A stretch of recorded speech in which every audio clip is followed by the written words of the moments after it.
ಬೆಳಗಾವಿಯ ಗೋಕಾಕ್ನಲ್ಲಿ ಕಾಂಗ್ರೆಸ್ ಶಕ್ತಿ ಪ್ರದರ್ಶನವನ್ನ ಮಾಡ್ತಾ ಇದೆ. ಕೈ ಅಭ್ಯರ್ಥಿ ಮೃಣಾಲ್ ಪರ ಸಿದ್ದರಾಮಯ್ಯ ಮತಬೇಟೆಯನ್ನ ಇವತ್ತು ಮಾಡ್ತಾ ಇದ್ದಾರೆ. ಗೋಕಾಕ್ ನಗರದಲ್ಲಿ ಕಾಂಗ್ರೆಸ್ ಪ್ರಜಾಧ್ವನಿ ಭಾಗ 2 ಪ್ರಜಾಧ್ವನಿ 2 ಸಮಾವೇಶ ಏರ್ಪಡಿಸಲಾಗಿದೆ. 10 ವರ್ಷ ಆಯಿತು ಜನರ ಅಕೌಂಟ್ಗೆ ಮೋದಿ 15 ಲಕ್ಷ ಹಾಕಿದ್ರ. 10 ವರ್ಷಗಳಲ್ಲಿ ನಿರುದ್ಯೋಗ ಸಮಸ್ಯೆ ನಿವಾರಿಸಿಲ್ಲ. ಮೋದಿ ಸುಳ್ಳು ಹೇಳ್ತಾರೆ ಅಂತ ಸಿದ್ದರಾಮಯ್ಯ ವಾಗ್ದಾಳಿ ಮಾಡಿದ್ದಾರೆ. ಸಿದ್ದರಾಮಯ್ಯ ಅವರನ್ನ ನಾವು ಅನ್ನರಾಮಯ್ಯ ಅಂತ ಕರೀತೇವೆ. ಇಡೀ ದೇಶದಲ್ಲಿ ಕುರುಬ ಸಮಾಜಕ್ಕೆ ಕಿರೀಟ ತೊಡಿಸಿದ್ದು ಕಾಂಗ್ರೆಸ್. ಬಿಜೆಪಿಯಿಂದ ಕುರುಬ ಸಮಾಜಕ್ಕೆ ನ್ಯಾಯ ದೊರಕಿದೆ, ಅನ್ಯಾಯ ಆಗಿದೆ. ಬಿಜೆಪಿಯಿಂದ ಅನ್ಯಾಯ ಆಗಿದೆ, ಕಾಂಗ್ರೆಸ್ನಿಂದ ನ್ಯಾಯ ದೊರಕಿದೆ ಅಂತ ಲಕ್ಷ್ಮೀ ಹೆಬ್ಬಾಳ್ಕರ್ ಹೇಳಿದ್ದಾರೆ. ಬೆಳಗಾವಿ ಲೋಕಸಭಾ ಕ್ಷೇತ್ರದ ಟಿಕೆಟ್ ನನ್ನ ಮಗನಿಗೆ ಕೊಟ್ಟಿದ್ದಾರೆ, ಪುತ್ರನ ಪರ ಮತಭಿಕ್ಷೆ ಕೊಡಿ ಅಂತ ಹೇಳಿದ್ದಾರೆ ಹೆಬ್ಬಾಳ್ಕರ್.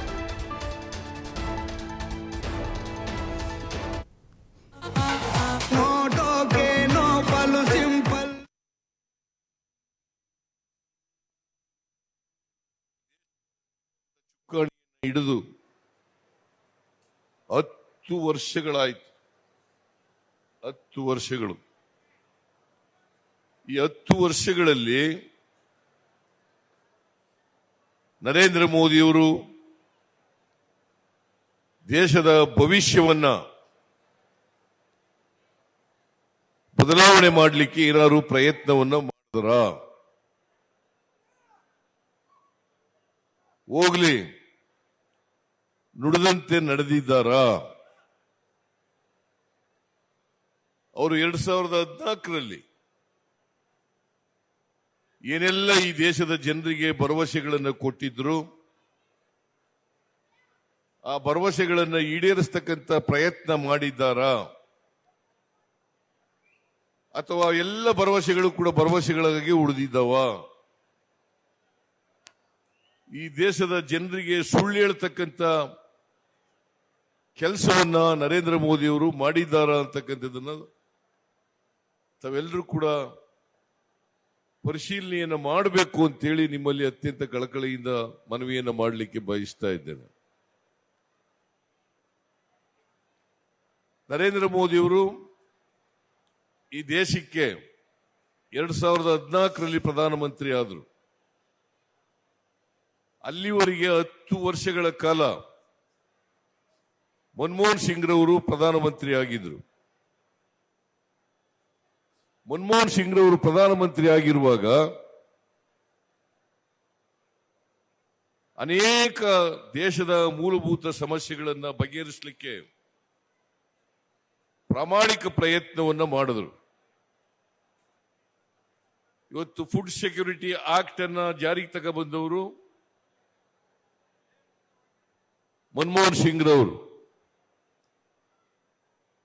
ರೈಟ್ ಟು ವರ್ಕ್ ಜಾರಿಗೆ ತಗೊಂಡ್ಬಂದವರು ಮನಮೋಹನ್ ಸಿಂಗ್ ರವರು. ರೈಟ್ ಟು ಇನ್ಫಾರ್ಮೇಶನ್ ಜಾರಿಗೆ ತಗೊಂಡ್ಬಂದವರು ಮನಮೋಹನ್ ಸಿಂಗ್ ರವರು.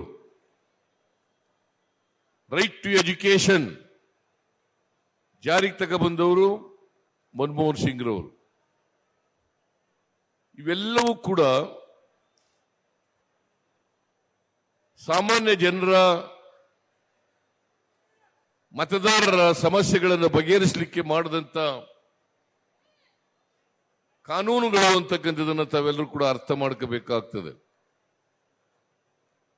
ಇವತ್ತು ರೈಟ್ ಟು ಫುಡ್ ಇಲ್ಲದೆ ಹೋಗಿದ್ರೆ, ಫುಡ್ ಸೆಕ್ಯೂರಿಟಿ ಆಕ್ಟ್ ಆಗದೆ ಹೋಗಿದ್ರೆ,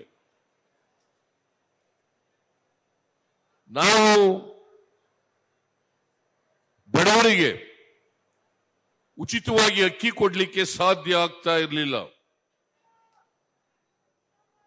ನೀವು ಅರ್ಥ ಮಾಡ್ಕೋಬೇಕು, ಫುಡ್ ಸೆಕ್ಯೂರಿಟಿ ಆಕ್ಟ್ ಅನ್ನ ತಂದವರು ನರೇಂದ್ರ ಮೋದಿಯವರಲ್ಲ, ಮನಮೋಹನ್ ಸಿಂಗ್ ರವರು ಅಂತಕ್ಕಂಥದ್ದನ್ನು ಅರ್ಥ ಮಾಡ್ಕೋಬೇಕಾಗ್ತದೆ. ಈಗ ಅದರ ಕ್ರೆಡಿಟ್ ಅನ್ನ ಪಡ್ಕೊಳ್ಳಿಕ್ಕೆ ನರೇಂದ್ರ ಮೋದಿಯವರು ಪ್ರಯತ್ನವನ್ನ ಮಾಡ್ತಾ ಇದ್ದಾರೆ. ಅವರು ಫುಡ್ ಸೆಕ್ಯೂರಿಟಿ ಆಕ್ಟ್ ತರಲಿಲ್ಲ, ಆಹಾರ ಭದ್ರತೆ ಕಾಯ್ದೆಯನ್ನ ತಂದವರು ಈ ದೇಶದ ಪ್ರಧಾನಮಂತ್ರಿಯಾಗಿದ್ದಂತ ಕಾಂಗ್ರೆಸ್ಸಿನ ಮನಮೋಹನ್ ಸಿಂಗ್ ರವರು ಅಂತಕ್ಕಂಥದ್ದನ್ನು ತಾವೆಲ್ಲರೂ ಕೂಡ ಅರ್ಥ ಮಾಡ್ಕೋಬೇಕು. ನರೇಂದ್ರ ಮೋದಿ ಅವರು ಹೇಳಿದರು 2014ರಲ್ಲಿ ವಿದೇಶದಲ್ಲಿ ಕಪ್ಪು ಹಣ ಇದೆ, ಆ ಕಪ್ಪು ಹಣವನ್ನು ತಂದು ಎಲ್ಲರ ಅಕೌಂಟ್ಗಳಿಗೆ 15 ಲಕ್ಷ ಅವರ ಅಕೌಂಟ್ಗೆ ಜಮಾ ಮಾಡ್ತೀನಿ ಅಂತ ಹೇಳಿದ್ರು. ನಾನು ಇವತ್ತು ನಿಮಗೆ ಕೇಳ್ತೇನೆ, 10 ವರ್ಷ ಆಯ್ತು ನರೇಂದ್ರ ಮೋದಿ ಅವರೇ, ನಿಮ್ಮ ಅಕೌಂಟಿಗೆ 15 ರೂಪಾಯಿ ಬಂದಿದೆಯಾ? ಚುನಾವಣೆ ಬಂದಿದೆ, ಅದಕ್ಕೆ ಬೆಳಗಾವಿ ನೆನಪಾಗಿದೆ ಪ್ರಧಾನಮಂತ್ರಿಗಳಿಗೆ. ಈ ಭಾಗದ ಮುಖಂಡರು ಯಾವಾಗ ಈ ಗೋಕಾಕ್ನಲ್ಲಿ ಬೆಳಗಾವಿ ಜಿಲ್ಲೆಯಲ್ಲಿ ಮಳೆಯಾಯ್ತು, ಹೊಳಿ ಹರಿದು ಮನೆ ಬಿದ್ದು ಜನರ ಜೀವನ ಅಸ್ತವ್ಯಸ್ತವಾದಂತ ಮಳೆಯಾದಂತ ಸಂದರ್ಭದಲ್ಲಿ 2019ರಲ್ಲಿ ನಿಮ್ಮೆಲ್ಲರ ಕಣ್ಣ ನೀರನ್ನ ಒರೆಸಲಿಕ್ಕೆ ಸತೀಶ್ ಅಣ್ಣ ಜಾರಕಿಹೊಳಿ ಅವರು ಬಂದ್ರು, ಸಿದ್ದರಾಮಯ್ಯನವರು ಬಂದ್ರು, ಇದೇ ಲಕ್ಷ್ಮೀ ಹೆಬ್ಬಾಳ್ಕರ್ ಬಂದ್ರು. ಯಾಕೆ ಮಾನ್ಯ ಯಡಿಯೂರಪ್ಪನವರೇ, ಯಾಕೆ ಜಗದೀಶ್ ಶೆಟ್ಟರ್ ಸಾಹೇಬ್ರೆ, ಯಾಕೆ ಮಂಗಲಕ್ಕ ಅಂಗಡಿಯವರೇ ನಿಮಗೆ ಗೊತ್ತಾಗ್ಲಿಲ್ವಾ? ಅರಬಾವಿ ಕ್ಷೇತ್ರದಲ್ಲಿ, ಗೋಕಾಕ್ ಕ್ಷೇತ್ರದಲ್ಲಿ ಮಳೆ ಬಿದ್ದು ಮನೆ ಬಿದ್ದಿದೆ. ಪ್ರಧಾನಮಂತ್ರಿಗಳನ್ನ ಗೋಕಾಕಕ್ಕೆ ಕರೆಸಬೇಕು, ನೋಡಿಸ್ಬೇಕು, ಬೆಳಗಾವಿಯ ವೀಕ್ಷಣೆ ಮಾಡಬೇಕು ಅಂತ ಅನಿಸ್ಲಿಲ್ವೇನೋ? ಅಥವಾ ಮಾನ್ಯ ಪ್ರಧಾನಮಂತ್ರಿಗಳಿಗೆ ಬೆಳಗಾವಿಯ ಬಗ್ಗೆ, ಕರ್ನಾಟಕ ರಾಜ್ಯದ ಬಗ್ಗೆ ಎಷ್ಟೊಂದು ತಾತ್ಸಾರ ಬಂಧುಗಳೇ. ಅವತ್ತು ನಮ್ಮ ಜನರ ಜೀವನ ಅಸ್ತವ್ಯಸ್ತವಾದಾಗ, ನಮಗೆ ಅವರ ಸಹಾಯ ಹಸ್ತ ಬೇಕಾದಾಗ ನಮ್ಮನ್ನ ನೋಡ್ಲಿಲ್ಲ. ಕರ್ನಾಟಕದವರು ಬೆಳಗಾವಿಯವರು ಅಂದ್ರೆ ಒಂದು ಪ್ರಾಣಿಗಿಂತ ಕಡೆ ಅಂತ ನೋಡುವಂತ ಬಿಜೆಪಿಯವರು ಚುನಾವಣೆ ಬಂದಾಗ ಮೋದಿ ಅವ್ರನ್ನ ಕರೆಸ್ತಾರೆ. ಮೋದಿ ಅವ್ರನ್ನ ಕರೆಸಿ ಮೋದಿ ಅವರ ಮುಖ ನೋಡಿ ನಮಗೆ ಓಟು ಹಾಕಂತ ಹೇಳ್ತಾರೆ. ನೀವು ಮೋದಿ ಅವರು ಬರಗಾಲಕ್ಕೆ ರೈತರಿಗೆ ಬರಗಾಲದ ಹಣವನ್ನ ಕೊಡ್ಲಿಲ್ಲ. ನಮ್ಮ ತೆರಿಗೆ ನಮ್ಮ ಹಕ್ಕು ಅಂತ ಹೇಳಿ ಇಡೀ ಮಂತ್ರಿ ಮಂಡಲ, ಇಡೀ MLAಗಳು ಡೆಲ್ಲಿಯಲ್ಲಿ ನಾವು ಕೂತ್ಕೊಂಡು ಸ್ಟ್ರೈಕ್ ಮಾಡಿದ್ರು ಕೂಡ ನಮ್ಮನ್ನ ಹೊಳ್ಳಿ ನೋಡ್ಲಿಲ್ಲ. ಕರ್ನಾಟಕಕ್ಕೆ ಅನ್ಯಾಯ ಮಾಡ್ತಾರೆ, ರೈತರಿಗೆ ಮೋಸ ಮಾಡ್ತಾರೆ. ಆದ್ರೆ ನಿನ್ನೆ ಬಂದು ಬೆಳಗಾವಿಗೆ ಬಂದು ದೊಡ್ಡ ಭಾಷಣ ಮಾಡ್ತಾರೆ. ಇದೇನ ಇವರ ಬದ್ಧತೆ, ಇದೇನ ಇವರ ಸಂಸ್ಕೃತಿ? ತಾವೆಲ್ಲ ಮಾತನಾಡಬೇಕಾಗತ್ತೆ, ತಾವೆಲ್ಲ ಹೇಳಬೇಕಾಗತ್ತೆ. ಇವತ್ತು ಬೇರೆಯವರಿಗೆ ತಿಳಿಸಿ ಹೇಳಬೇಕಾಗತ್ತೆ. ಪ್ರಧಾನಮಂತ್ರಿಗಳೇ, ನಮಗೆ ಸ್ಪಂದಿಸದೇ ಇದ್ದಂತ ನೀವು, ನಮ್ಮ ಕಷ್ಟದಲ್ಲಿ ಸುಖದಲ್ಲಿ ನಮ್ಮನ್ನ ನೋಡದೆ ಇರುವಂತ ನೀವು, ನಮಗೆ ಅವಶ್ಯಕತೆ ಇಲ್ಲ ಅನ್ನುವಂತ ಮಾತನ್ನ ನೀವು ಹೇಳಬೇಕಾಗತ್ತೆ.